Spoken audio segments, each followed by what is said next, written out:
En el Nuevo Testamento de su Biblia busque la Epístola de Santiago, capítulo 1, los versos 19 y 20. Por tanto, mis amados hermanos, todo hombre sea pronto para oír, tardo para hablar, tardo para irarse, porque la ira del hombre no obra la justicia de Dios. Pero brevemente quiero que note el verso 18. Él de su voluntad nos hizo nacer por la palabra de verdad, para que seamos primicias de sus criaturas. Este versículo habla del nuevo nacimiento que cada genuino creyente ha experimentado. Y yo confío, amigo oyente, en que usted ya haya experimentado ese nuevo nacimiento. Hoy se habla mucho acerca del nuevo nacimiento. Muchas personas dicen que han nacido de nuevo. Y una de las maneras en que usted puede decir si una persona ha nacido de nuevo es si ve un cambio radical en la forma en que esa persona vive. Permítame decir algo muy claramente. Si usted en verdad ha nacido de nuevo, su comportamiento también será nuevo. Pablo lo dice de la siguiente manera: de modo que si alguno está en Cristo, nueva criatura es. Las cosas viejas pasaron, y aquí todas son hechas nuevas. Escúcheme, y escúcheme bien. Si su religión no ha cambiado su vida, es mejor que cambie de religión. Porque la religión bíblica, si así podemos llamarla, debe cambiar su vida. Así que Santiago 1:18 habla del nuevo nacimiento, y en el verso 19 se habla del nuevo comportamiento. Se cuenta que algunos hombres estaban hablando acerca de las nuevas traducciones de la Biblia, y uno de ellos dijo: a mí me gusta más la traducción de mi madre. Los demás le dijeron: pues no sabíamos que tu mamá era una persona tan erudita. ¿Cómo traduce ella la Biblia? Y el hombre contestó: mi madre traduce la Biblia en el vivir cotidiano. Todos se quedaron en silencio, pensativos, y yo creo que todos necesitamos traducir la Biblia en nuestras acciones diarias. Santiago habla acerca de 3 áreas pertinentes de nuestro comportamiento. Son instrucciones que el apóstol nos da porque somos nacidos de nuevo. Veamos otra vez el verso 19. Por esto, mis amados hermanos, todo hombre sea pronto para oír, o sea, sintonícese. Tardo para hablar. Eso quiere decir, baje la voz. Tardo para irarse, lo cual quiere decir, sea agradable. Así que veamos primero, sintonícese. Pronto para oír. Listo para escuchar lo que Dios tiene que decirnos individualmente. Parece que algunas personas son completamente sordas o que escuchan solo lo que les conviene y no oyen la voz de Dios porque sus oídos espirituales están fuera de sintonía. La Biblia dice que debemos ser prontos para escuchar, pero no dice que debemos escuchar todo lo que se dice. Hay cosas que no debemos oírlas. En Marcos 4:24 leemos: mirad lo que oís. Usted no necesita oír todo lo que se dice. Usted no necesita hacer de sus oídos tarros de basura en donde todo el mundo bota sus chismes y sus habladurías. Usted no necesita escuchar cada filosofía humanista y pagana. Por eso Jesús dijo: mirad lo que oís. Cuando Santiago habla de ser prontos para oír, ¿qué quiere decir? Que hay que ser rápidos para captar los impulsos del Espíritu Santo, rápidos en escuchar la palabra de Dios, rápidos en oír la voz de Dios. ¿Está usted listo para oír la voz de Dios este momento? El problema con mucha gente es que no está escuchando. No es que Dios no esté hablando. El problema es que nosotros no estamos escuchando. Dios nos habla por medio de su palabra, la Biblia. ¿Tiene usted una Biblia? ¿La lee? ¿La conoce? ¿La estudia y medita en ella? Si su respuesta es no a estas preguntas, ¿por qué no? ¿Usted dice ser cristiano? La Biblia es la palabra de Dios para usted. Por lo tanto, no es paradójico que usted quiere conocer la voluntad de Dios, pero no lee su palabra ni su corazón está listo para escuchar su voz. Tengo aquí 5 preguntas que quiero que se las haga a usted mismo. Primera, ¿hay una lección que debo aprender? Segunda, ¿hay una bendición que debo disfrutar? Tercera, Hay un mandamiento que debo obedecer. Cuarta, hay un pecado que debo evitar. Y quinta, hay una verdad que debo llevar y compartir. Verá, Dios me ha llamado a mí para predicar. Y no lo digo por vanidad ni orgullo. Dios me ha dado la habilidad y la sabiduría espiritual para predicar su palabra. Si no fuera así, yo sería un usurpador de una extraordinaria responsabilidad a la que Dios me ha llamado. Y la Biblia me dice que debo ser sumamente cuidadoso con lo que predico. El apóstol Pedro dijo, si alguno habla, hable conforme a la palabra de Dios. Pero así como es mi responsabilidad el hablar conforme a la palabra de Dios, es su responsabilidad, amigo oyente, el estar preparado para escuchar el mensaje de la palabra de Dios. Tengo el derecho de esperar que usted esté preparado para oír, así como usted tiene el derecho de esperar el que yo esté preparado para predicar. ¿No le parece? Sí, yo sé que no soy el mejor predicador del mundo y estoy muy convencido de esa realidad. Sé que hay muchos otros siervos predicadores que son verdaderos eruditos bíblicos, pero escúcheme, aunque sé que otros pueden predicar mejor que yo, nadie, absolutamente nadie puede predicar un mejor evangelio, porque el evangelio es uno solo. Y si alguien cree el evangelio de los falsos maestros, pastores y profetas, la Biblia dice, sea anatema.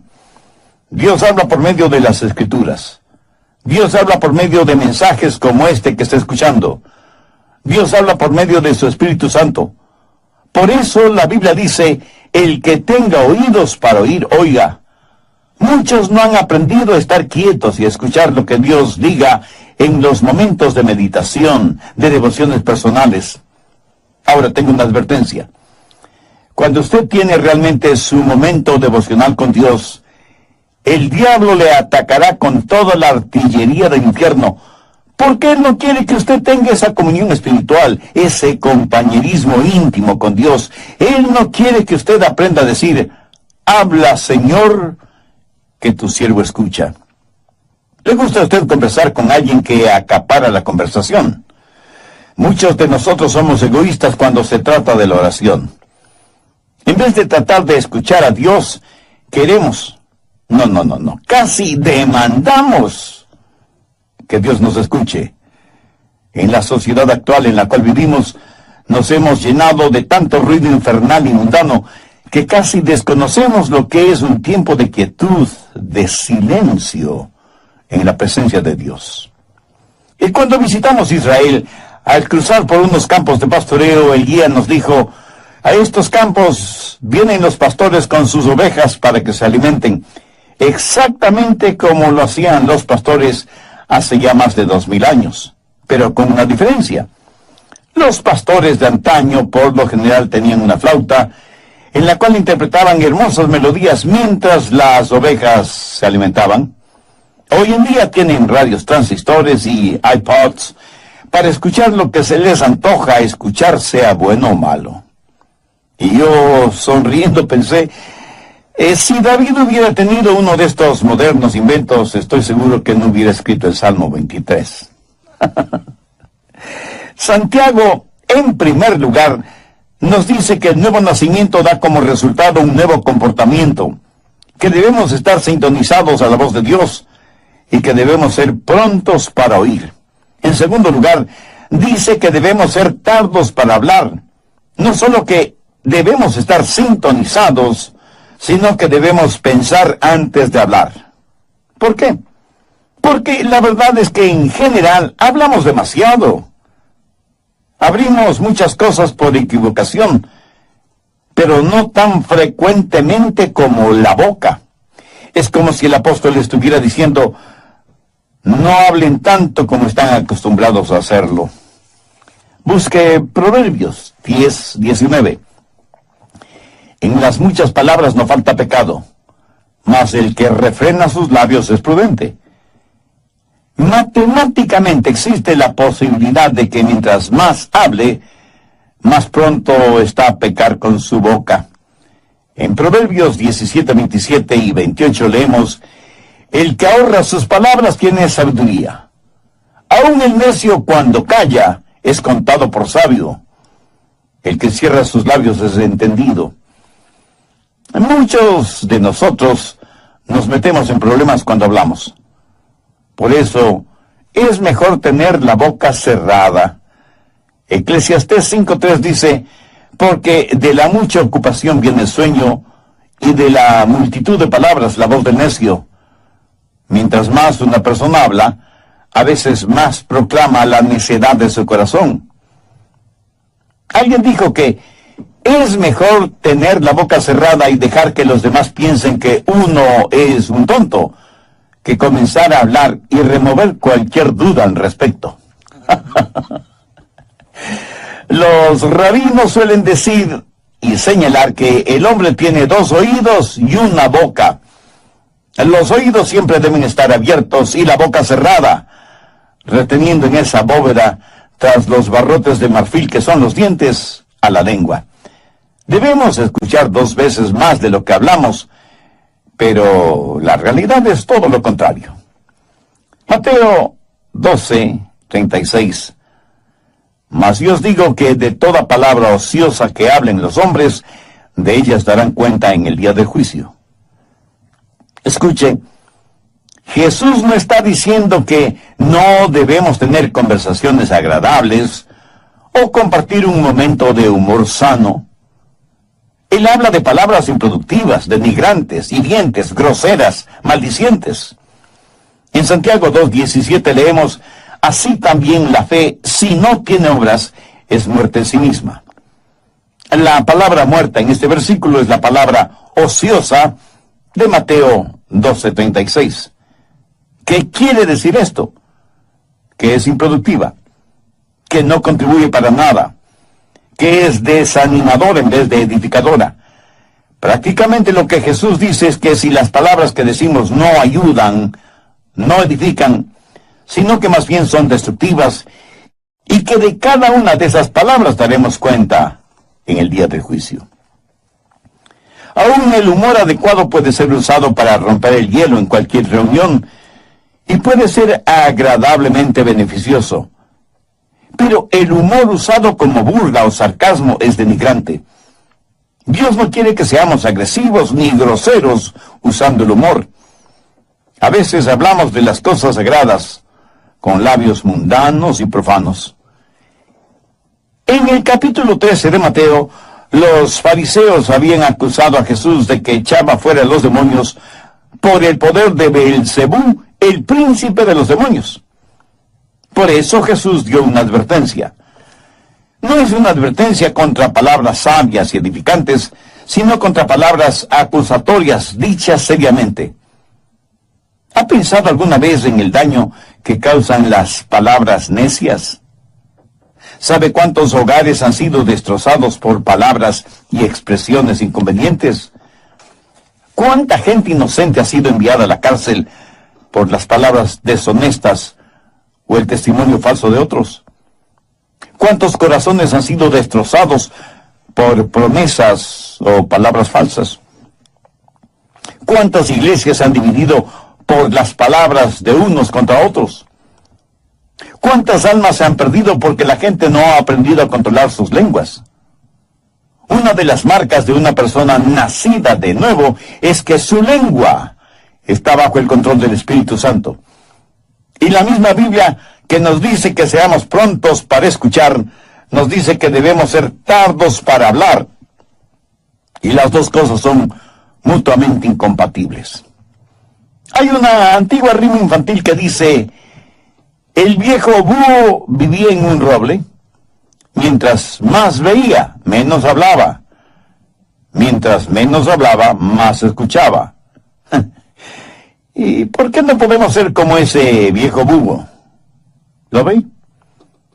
Ese sabio búho había aprendido a escuchar. Muchos de nosotros nos asombraríamos de saber lo mucho que hablamos, y nos asombraríamos mucho más al saber que podemos hacer mucho bien a los demás, con menos de la mitad de lo que dijimos en todo el día. Salmo 141:3.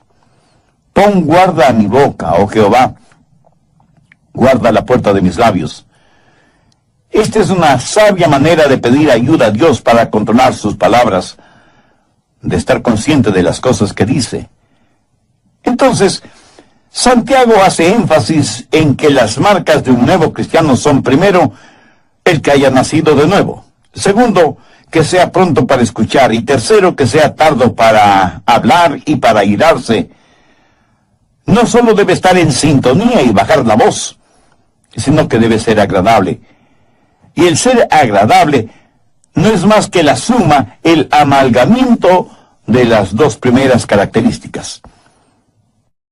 Cuando una persona comienza a escuchar más y hablar menos, afecta su temperamento porque aprende a controlar su corazón. Porque cuando sus pensamientos son controlados y su lengua es controlada, entonces su temperamento es controlado.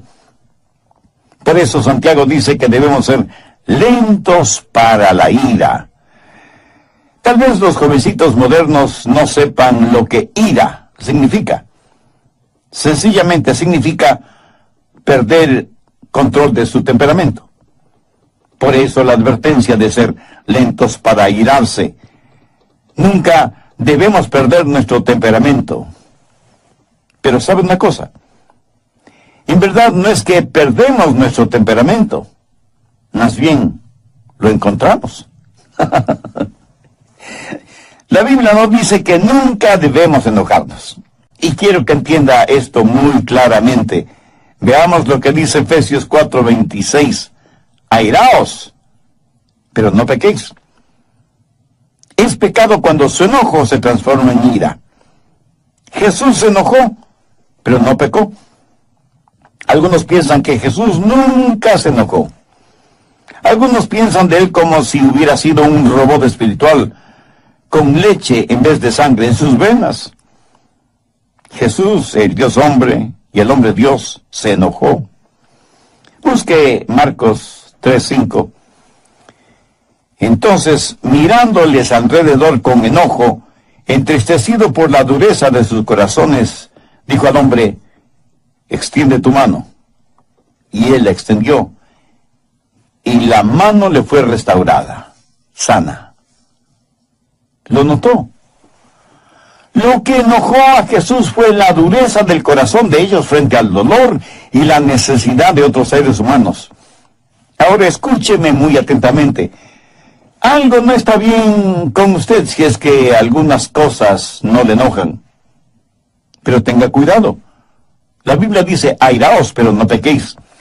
Y el apóstol Santiago dice que debemos ser lentos para la ira, porque en general es muy fácil para nosotros el hacer desaparecer los límites de una indignación justa con nuestras irritaciones personales. Recuerde que la ira de los hombres no obra la justicia de Dios, porque nuestras iras son irracionales, y aquello que es irracional no puede jamás ser justo. Solo Dios es justo. Su justicia demanda el castigo de nuestros pecados, pero su amor nos redime y protege. Somos criaturas que todo lo racionalizamos. A nuestros viles temperamentos los llamamos indignación santa. ¿Sabía que usted puede ser bueno y malo, malo y bueno al mismo tiempo? Veamos esto de bueno y malo.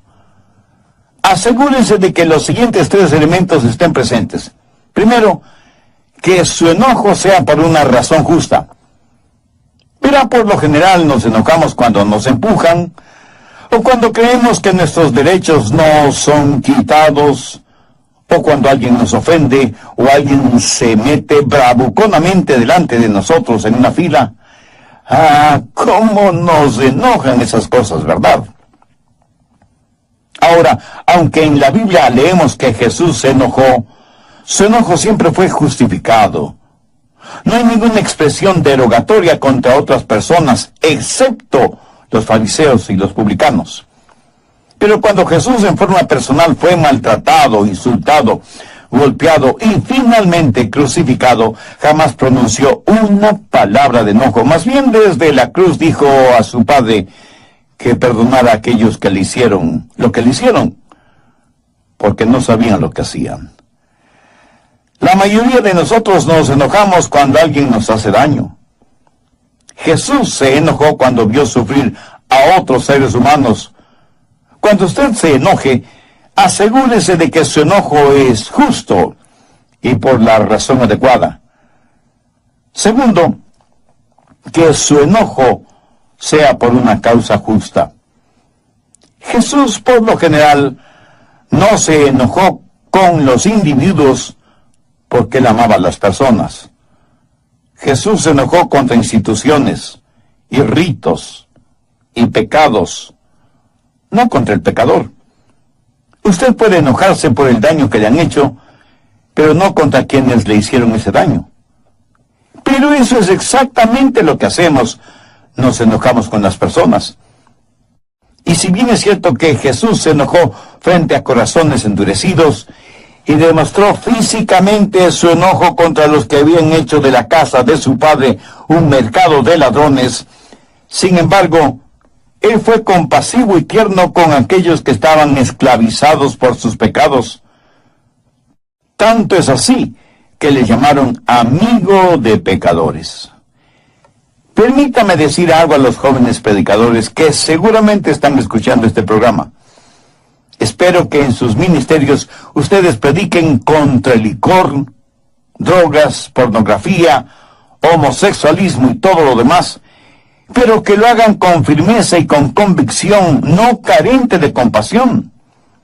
Prediquen firmemente, contundentemente contra el pecado, pero amen profundamente al pecador. Enójese, sienta iras contra el pecado, pero ame sin restricciones al pecador.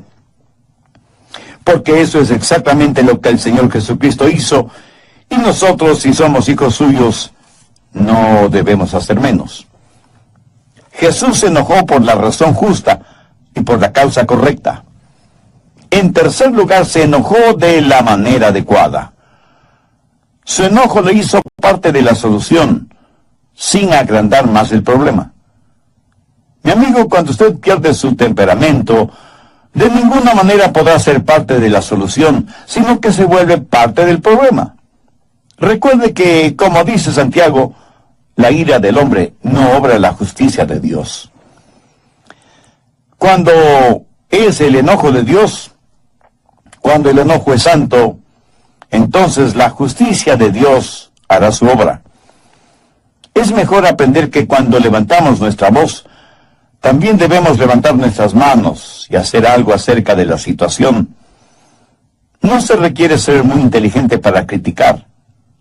Cualquiera puede hacerlo. La Biblia dice que debemos ser lentos para la ira. Al respecto, tenga mucho cuidado, porque hay muchas formas de disipación que pueden hacer daño a su testimonio, matar su influencia y revelar su carácter, mucho más que su enojo o su temperamento tipo fósforo. ¿Quiere que le diga lo que la Biblia dice acerca de su temperamento? ¿Y qué es lo que eso prueba acerca de usted? Si usted tiene un fusible cortito, si usted es la clase de persona que explosiona por cualquier cosita, primero, usted es una persona que tiene una mente necia. Busque Eclesiastés 7:9. No te apresures en tu espíritu a enojarte, porque el enojo reposa en el seno de los necios. Y no vaya por ahí haciendo flamear su orgullosa superioridad intelectual, porque la Biblia dice que si usted es dado al enojo, usted no es nada más que un necio. Segundo, usted es una persona de carácter débil. Proverbios 16:32. Mejor es el que tarda en airarse que el fuerte, y el que se enseñorea de su espíritu que el que toma una ciudad. Algunos piensan que ser rápidos para enojarse y tener un temperamento violento es una señal de fortaleza. Algunos son verdaderos bravucones en sus casas, rompiendo y tirando las cosas al suelo, golpeando a sus esposas e hijos, manejando su vehículo como un verdadero maniático cuando otro vehículo se le cruza súbitamente en la carretera.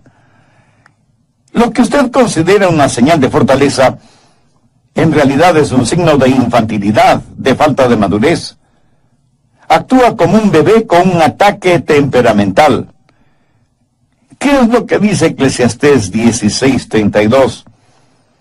Mejor es el que tarda en airarse que el fuerte, y el que se enseñorea de su espíritu, que el que toma una ciudad.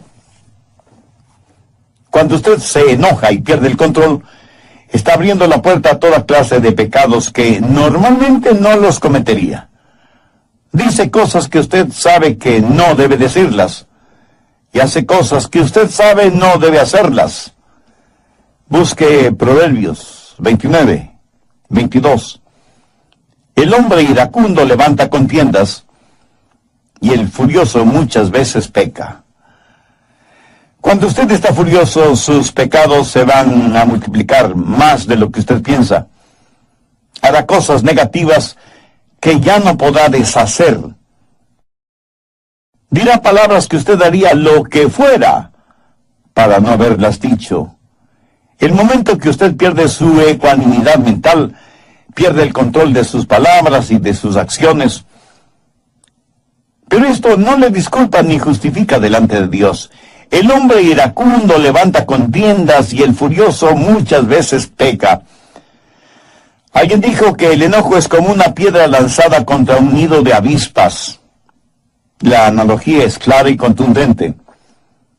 Sea iracundo y furioso, y se verá atacado por toda clase de pecados o transgresiones. Ahora, ¿cómo enfrentar, cómo manejar el enojo? Pues empiece tratándolo como lo que es: pecado. ¿Sabe que algunas personas se enorgullecen de su temperamento volátil? Y no solo que se enorgullecen, sino que lo razonan, lo justifican y dicen: es que todos en nuestra familia somos pelirrojos. Mi amigo, es un mito científico aquello que el color del cabello determina el temperamento. Otros, en cambio, dicen: mi carácter es hereditario, lo temperamental lo heredé de mi padre. Eso puede ser cierto si es que su padre es el diablo. Y unos cuantos más dicen: mis explosiones temperamentales son muy rápidas, me calmo casi enseguida. Un hombre con una subametralladora dispara indiscriminadamente contra una multitud. Ese acto dura solo unos segundos, pero ha dejado muertos y heridos. Y no solo se ha perdido vidas humanas, sino que muchos hogares quedan destrozados. Tratamos de razonar, justificar nuestro enojo, nuestro temperamento. A veces hasta lo minimizamos y hacemos bromas como si fuera algo gracioso. El enojo no es una debilidad, es una maldad. Un temperamento violento tiene que ser visto como un temperamento vil. Y aunque usted no lo crea, lo que usted dice y actúa bajo la influencia de su enojo y su temperamento volátil, eso es lo que usted es. Porque todo esto que está dentro de usted sale a la superficie. ¿Quiere saber lo que hay en su corazón? Pues ponga atención a lo que dice y hace en un momento de enojo. Si usted está lleno de Jesús, Jesús le saldrá hasta por los poros de la piel. Y permítame decirle algo más. Usted no puede juzgar a una persona por lo que es.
por sus acciones, porque esa persona puede haber planificado esas acciones.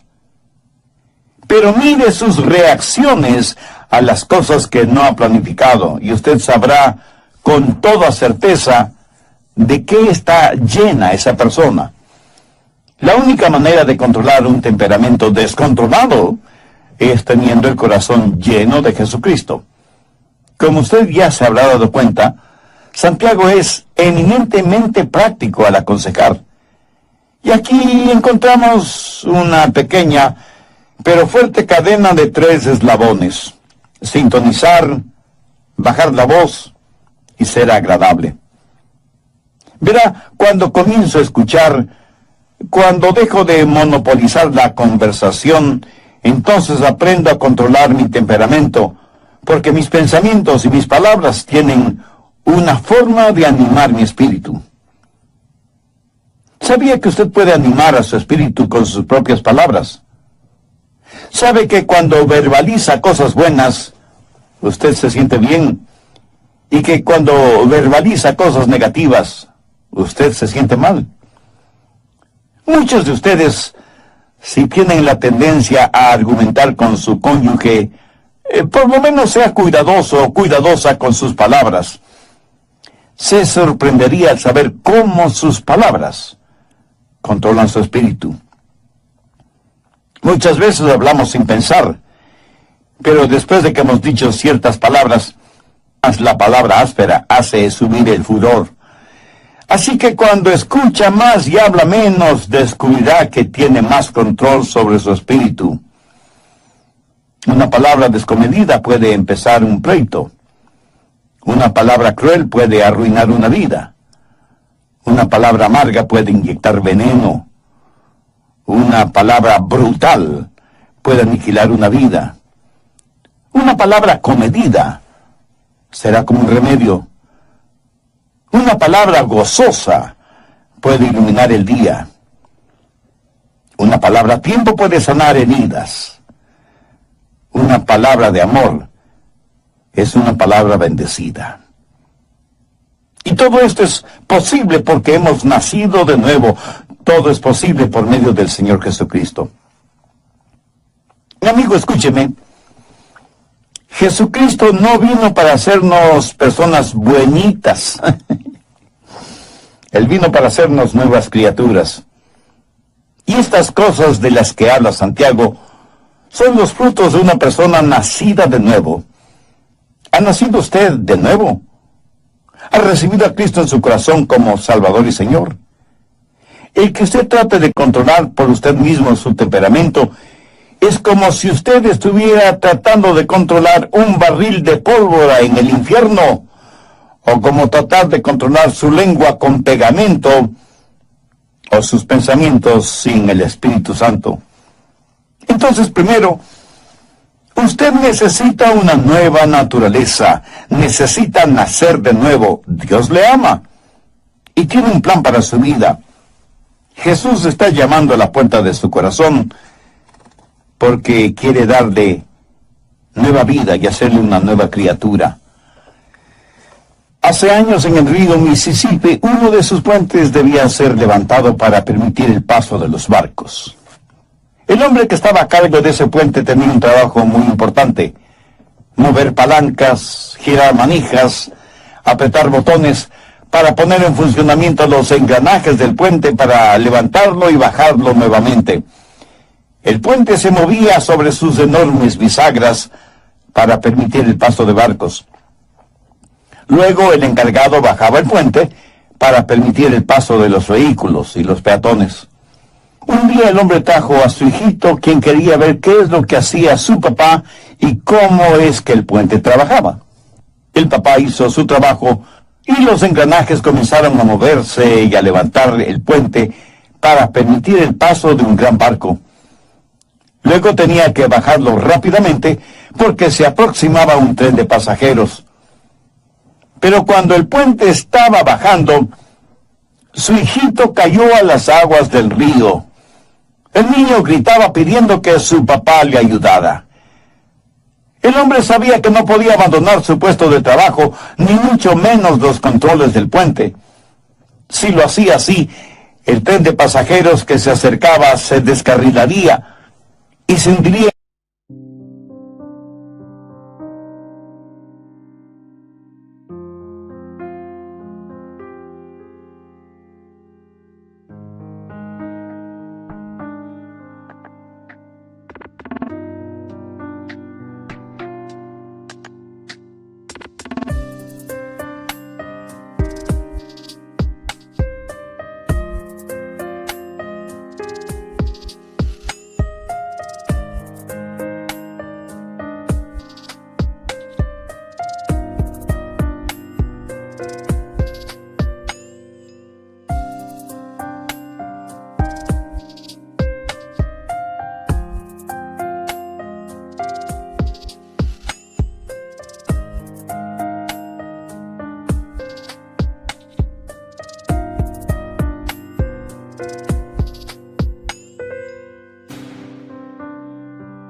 En el río con toda su carga humana, y cientos de personas morirían ahogadas y sepultadas en los vagones del tren.